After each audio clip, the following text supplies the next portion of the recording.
Thank you all for being here on this beautiful Saturday afternoon. I know it means a lot to be inside in dark spaces during these times. So thank you. I'm overwhelmed by the support of the many people involved in this project and just in this room who are part of this project. Are we good? Great. Well, I wanted to note a few of them who will be sharing some of the artwork of Sienna Reed. They were really integral in creating a lot of the characters for a lot of the storylines that I wasn't able to display any more beautifully. And I'm so grateful, indebted to Sienna Reed for that. And then a lot of the animations, we'll show a few animations from the projects from Jessica Kendallbar.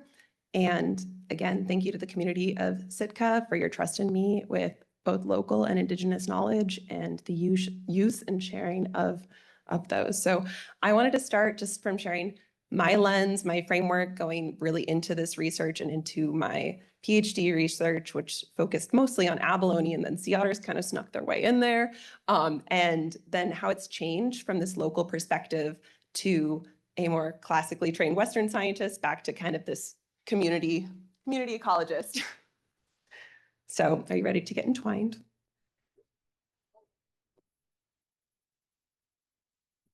All right, this is me.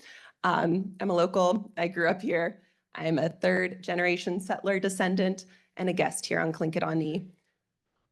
I have been pretty entwined in the natural ecosystem here, as I think most people who grew up in Southeast Alaska are.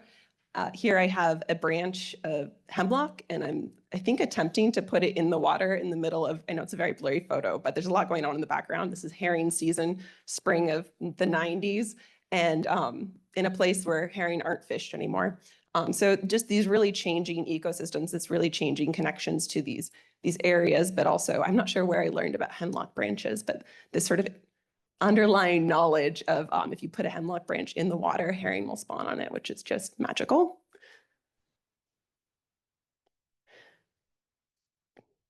And my understanding of sea otters. I'm going to start with high school because my relationship with sea otters is complicated. I think everyone here has a relationship with sea otters, or maybe you don't know what sea otters are, in which case, happy to inform. But if you have a relationship with sea otters, I encourage you to think about that relationship and how it's shaped the way you think of the natural environment here. For me in high school, sea otters were really frustrating, not because of much else than they just created a lot of kelp.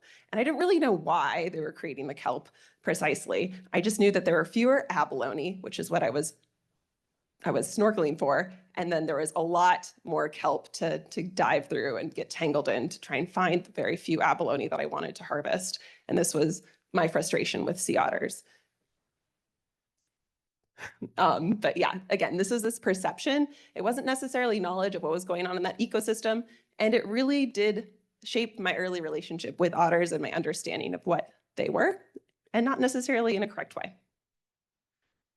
But there are many ways of knowing otters. Again, we wanted to know sort of what happens when otters return to a coastline. There are a lot of known pathways that and relationships that otters have with their areas as they return back to coastlines.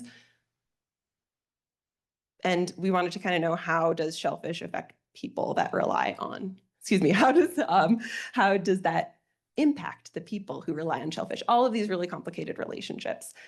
And yeah, like any relationship, it's really complicated.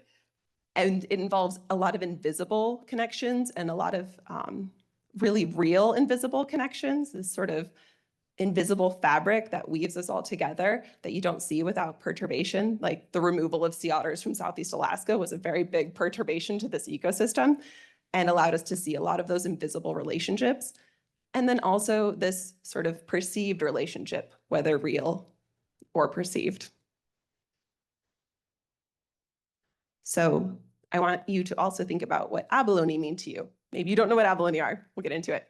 But for many people, abalone is food. Abalone is a research. Abalone is reciprocity. It's a really important species. I learned a lot about what abalone mean to people in Sitka with this project, Ways of Knowing Abalone and Sea Otters, which I was lucky enough to start in 2023.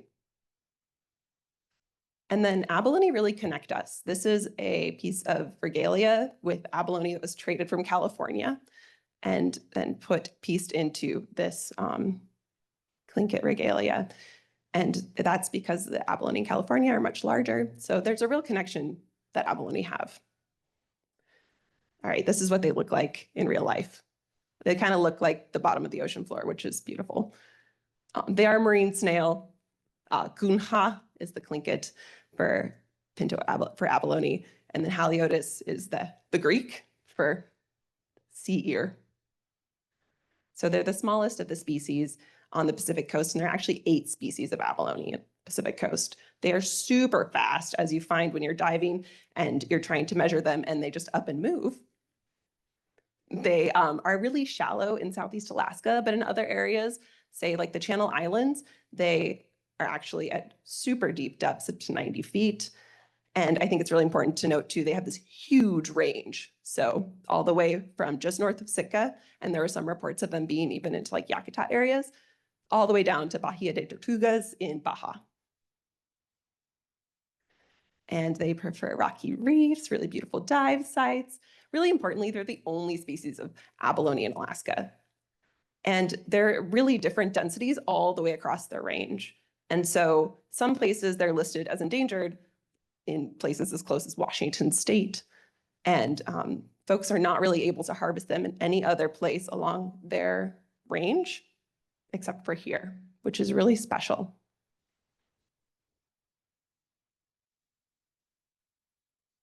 I want to think too, this is the evolutionary ecologist in me, and it's not to discount our current relationships with sea otters and abalone and our communities, but just to note that humans have been around for 300,000 years in the way that we look now.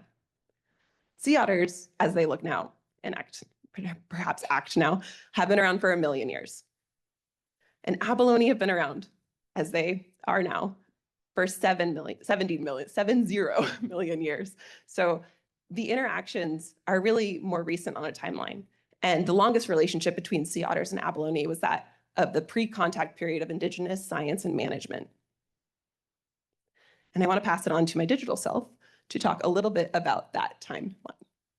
Out on the shores of Tlingit, Haida, and Tsimshian ancestral lands in an area we now call Southeast Alaska.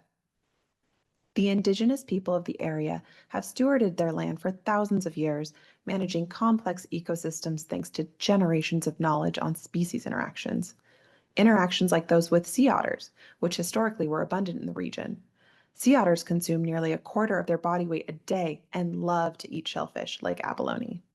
To protect these important shellfish, sea otters were strategically removed from areas.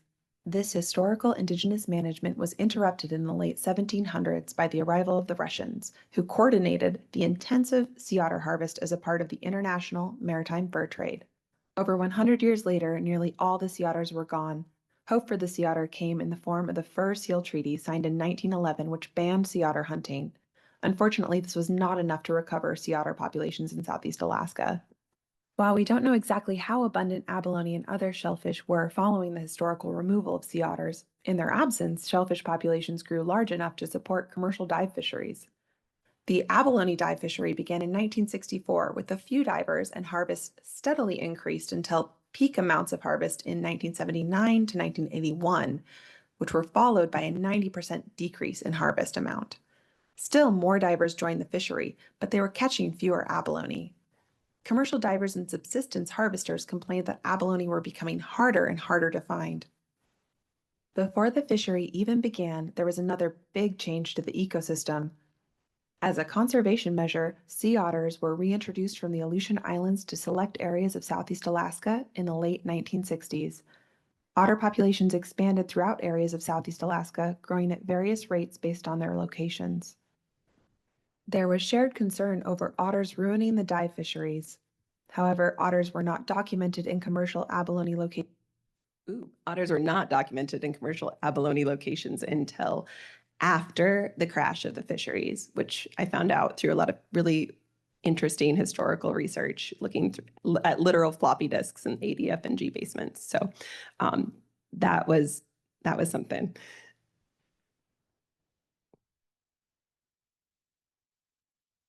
Found on the shores of Tlingit, Haida, and Tsimshian. Thanks for hanging in there.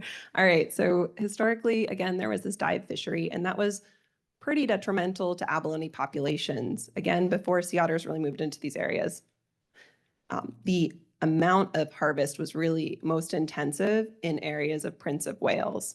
So again, though sea otters were reintroduced in the late 60s, they didn't get into the areas that were fished like Doll Island until the 80s after the crash of the fishery. And like I said, it's really special. We still have ongoing abalone harvest here. There's historical harvest and ongoing harvest, and it's changed a lot historically. So previously, before 2012, we were allowed 50 per day per person, although we weren't. Sitka was a little different. We had only 30 per day per person. Still a lot of abalone, if you ask me. And then there were petitions to list the abalone as endangered throughout their entire range, which I thought was interesting. And I remember getting one of those petitions in college and be like, I still find abalone here. Again, they're really different in densities different across their range. So sort of in response to that, also just to note that there were fewer abalone around, we had a reduction in 5 abalone per day per person and a reduction or an increase in size of the personal minimum legal size limit. All right. So otters had this commercial dive history. They continue to be harvested. How are they doing? And are otters to blame? Well, otters do impact their environments. I want to say that. But what we didn't have was much information on abalone populations currently. So a lot of my research was getting out there, trying to figure out what was going on with these populations. It was a lot of dive time. As you can see, Kyle is pretty much strangling himself with some transect tape there. I'm thriving in the middle with a giant photo plotter.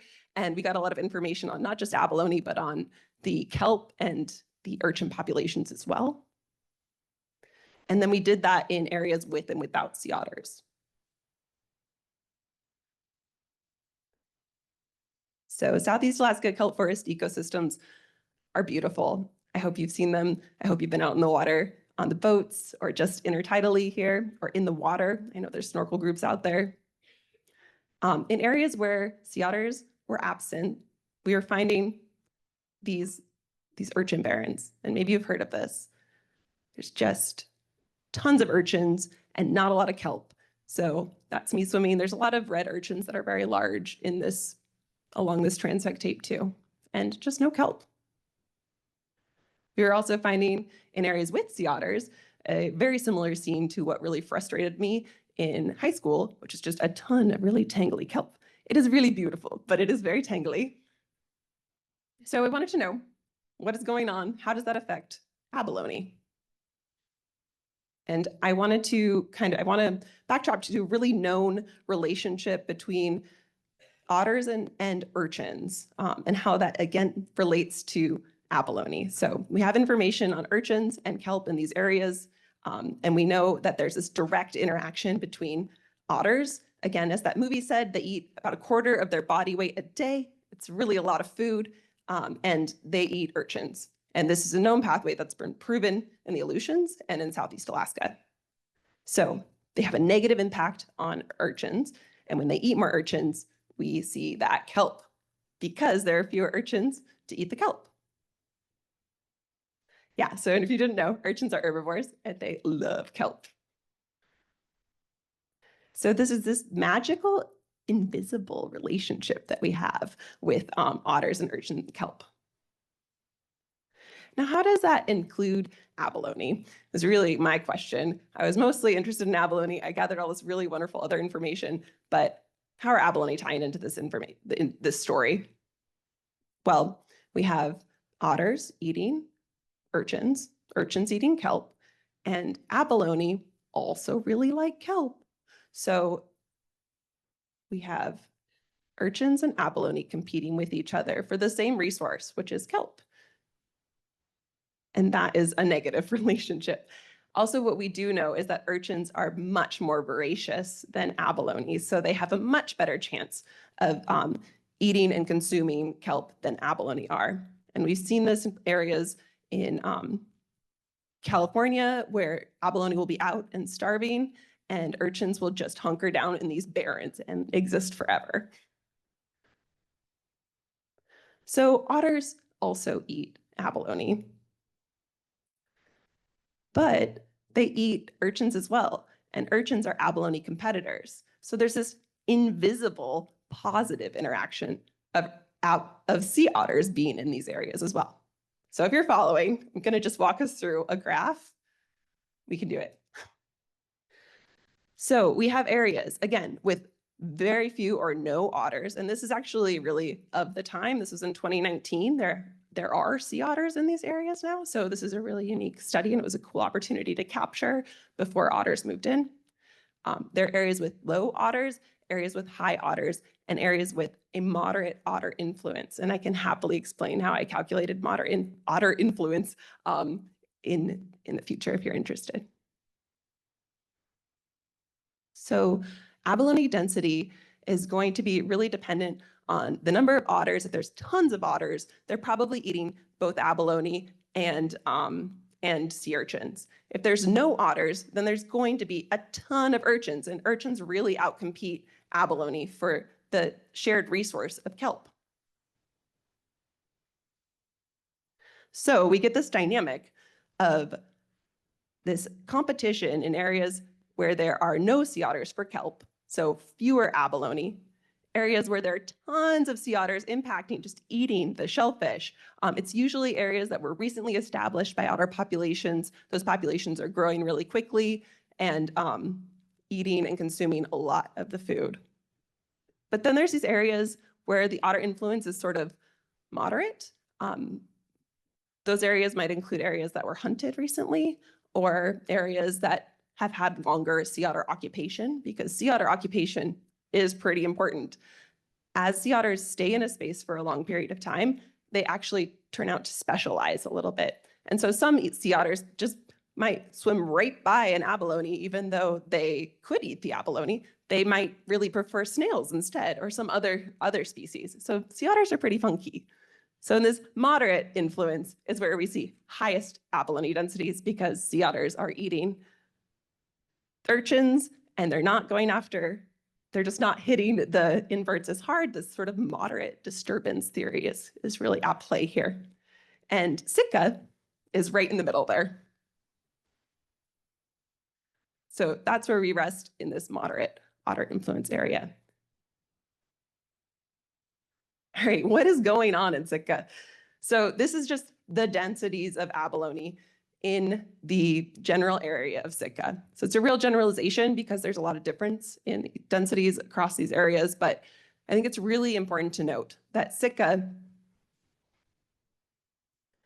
is an area with that moderate otter density. And when compared to an area like Dixon Entrance or Ketchikan, there were some surveys in both areas. There was 70% higher densities of adult abalone than those areas, which was incredibly surprising. But less surprising when you know that invisible relationship between the benefit of having sea otters in these areas. So I had that under my belt, and I knew that sea otters did eat abalone. They definitely had a really serious impact in these areas where I was seeing kelp or no kelp. And that had this sort of invisible relationship with abalone. And a lot of people would stop me and talk to me in the grocery stores and find me on a walk, or literally I was pulled into Sandy Beach and asked if I knew about the increase in abalone populations. And I love this community, because if there's anything research will do, it's really, sometimes you look at the same thing and you're like, I don't know what's going on here. And everyone was just full of ideas and also really knew this environment. There's a wealth of knowledge in this community, and I'm just so grateful and truly humbled by the many different ways of knowing abalone. So I couldn't not include that in a project. I really, really wanted to have the voices of the community and those who regularly interact with these species be uplifted and highlighted in a lot of the things that I do, especially because I was learning a lot from them.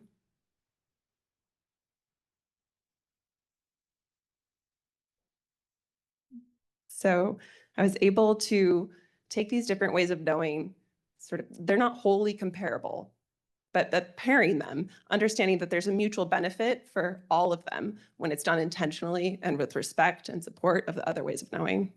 So we had Indigenous knowledge. I had otter harvesters included in a lot of these conversations.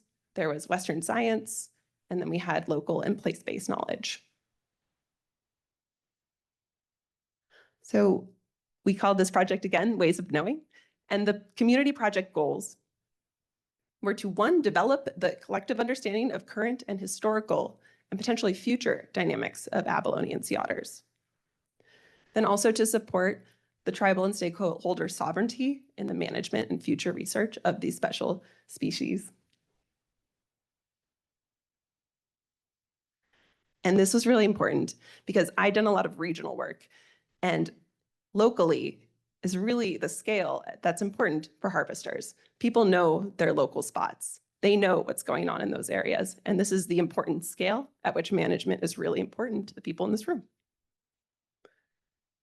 So I did interviews. I talked with 26 individuals, and those interviews lasted anywhere from 1 to 6 hours, and sometimes we met a couple of times. It was really, really wonderful. Talked with otter harvesters, folks that identified as tour guides, ex-commercial fishermen, and this was dive fishermen for the abalone fisheries. They're Alaska Native, and nearly all harvested abalone in Sitka Sound. And this was, so the process itself, we mapped out actual harvest locations, changes they saw before and after sea otters, any trends following sea otter reoccupation.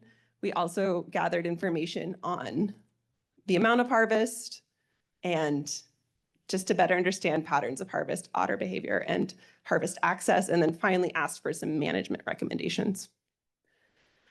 And this was in concert with the Sitka Tribe of Alaska, and it involved an MOU with UCSC and really maintaining the data sovereignty of this work and the knowledge of the people who participated. So that was really huge. That, and also, of course, being really careful and thoughtful about the way we presented this data because it's harvest locations. And again, incredibly indebted to the trust that folks had in me on this.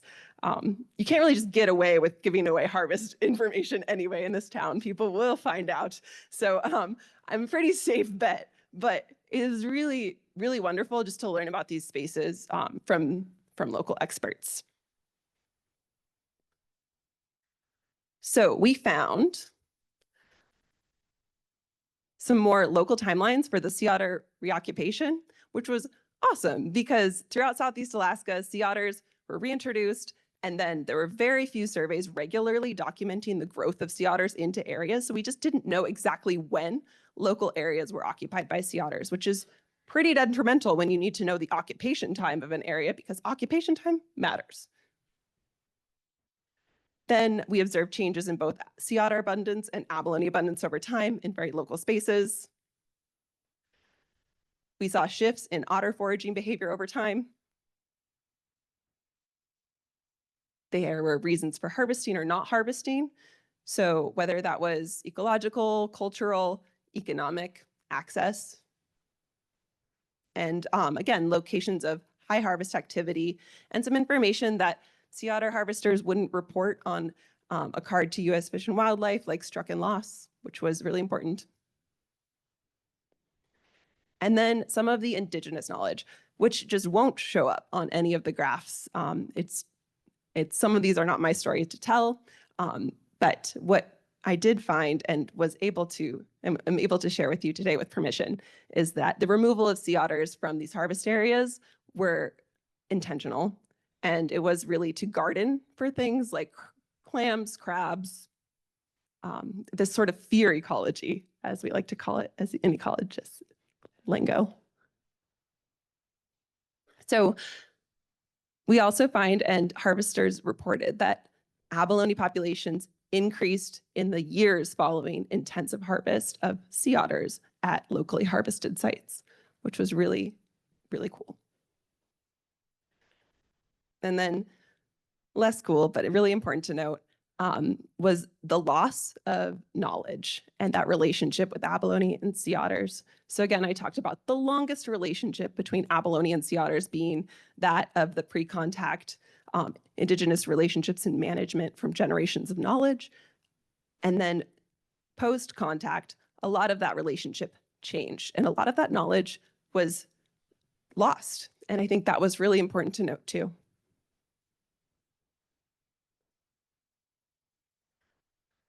So I want to show you the sea otter reoccupation of Sitka Sound because it's quite cool and incredibly important, again, to understanding our relationship to sea otters and abalone and every other shellfish. So they were reintroduced in 1968 to Bjorka Island. There were 48 individuals. And again, this is from the Aleutians, and this was a conservation measure. It was really just taking otters from an area that was going to be bombed and putting them in Southeast Alaska. This was done without asking any of the local natives about whether or not there was infrastructure for handicrafts, as was suggested. It would bring back a lot of the culture into the area and bring back a lot of the kelp forest. This was without really a lot of contact with the locals in general. But here they are, they're back. Now, they didn't really grow in size very quickly at all. So they kind of stuck around on the outer coast. Then we had these northern populations of sea otters, and they came in from Cass Bay and Yakobi. And then in 1994 to 1996, we were seeing the north end of Sitka Sound be populated by sea otters. And then in 2000, the sort of outer coast was really coated in sea otters. And I say that this is like they're established. This means that there are pups and there are regular groups present. And then more kelp really starts to appear. So this is showing that invisible connection that otters have to their ecosystems. The otters are likely eating the urchins, and this was found also in a really wonderful paper by Tori Gora. And the kelp was really taking off with their reestablishment and reintroduction. That, of course, probably meant some more direct, less invisible interactions too. And that is what we found. So a lot of folks, there's a few just themes about these interviews that we found. And really the big one was right after sea otter establishment into whatever area the person's harvest site was on that map. It was, where did everything go? So around 3 to 6 months after reestablishment, their clams, cucumbers, gumboots, and abalone were just not available at these sites. And people in before and after surveys reported there were fewer legally harvestable abalone following the establishment of sea otters.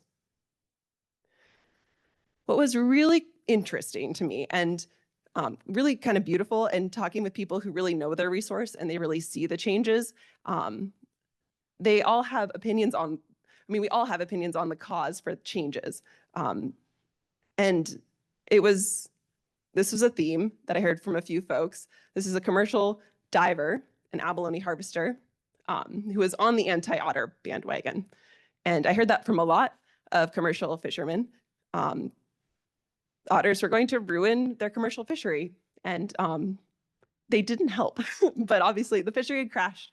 But otters were often blamed, and some folks even suggested that that folks fish a bay as before sea otters get all of the abalone. So it's kind of a, well, the sea otters are going to get them, let's harvest them. And that was a story that was told a lot. So blaming the sea otters. But this individual said it wasn't really the sea otters and was really honest about some of the changes that they and others were seeing in Sitka Sound. And I saw too on the map some harvest hotspots and some shifted baselines. So I'm going to go through what that means. in some certain areas, there were harvesters that came in. They said everything was so abundant, or folks who'd been there since time immemorial, everything was so abundant in terms of shellfish. And again, this was pre-otters. And then over time, they noticed more and more people were harvesting from the site, and then the abundance decreased. And so they moved on to another site because, you know, that's good management. But then others would move in. What was really interesting, there are a few hotspots in Sitka where I saw folks go into areas and move out of areas because of a decrease in what they thought was a lot of abalone. So this perceived a lotness of abalone. And that was different for the next harvesters. So this perception of what a lot is really changed depending on the harvester's knowledge of that area. So a new harvester might see a spot where one older harvester might say, that's not a lot of abalone. A newer harvester might be like, this is the most I've seen. And that can be really hard on abalone populations. These shifted baselines were talked about a lot.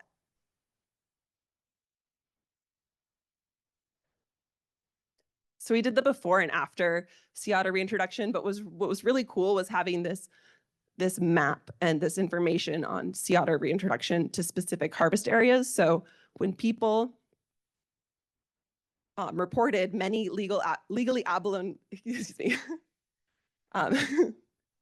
when they reported many legally harvestable abalone near Sitka, I was able to document whether this was during, before, or after sea otter occupation. So I'm going to show you a graph, which basically is the amount of reports of many in a particular survey. And this is sort of how I documented a lot of the really sensitive trends around harvest areas.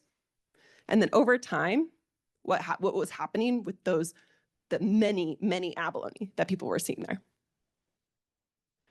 So from 1940, we had reports in an area, and we see the reports of many really increasing around the 80s. And then before otters, and this is not necessarily the increases, this is because of reporting. But so we see this sort of peak of blue, this is pre-otters, and then the decrease of many abalone happens before the red dots, and that's the occupation of sea otters in an area. And then after sea otters, we see this increase of many abalone. So is it shifted baselines? Is it benefits that sea otters provide by eating their highly competitive urchins? It's a complex relationship.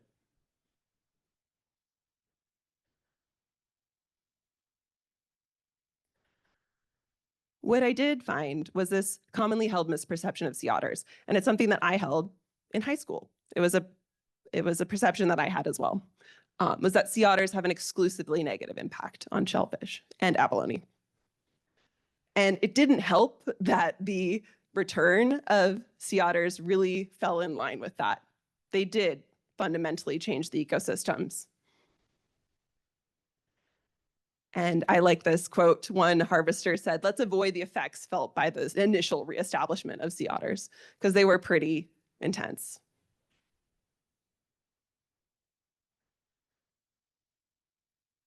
So altogether, the perceived negative impacts of sea otters don't represent the current sea otter and abalone interactions.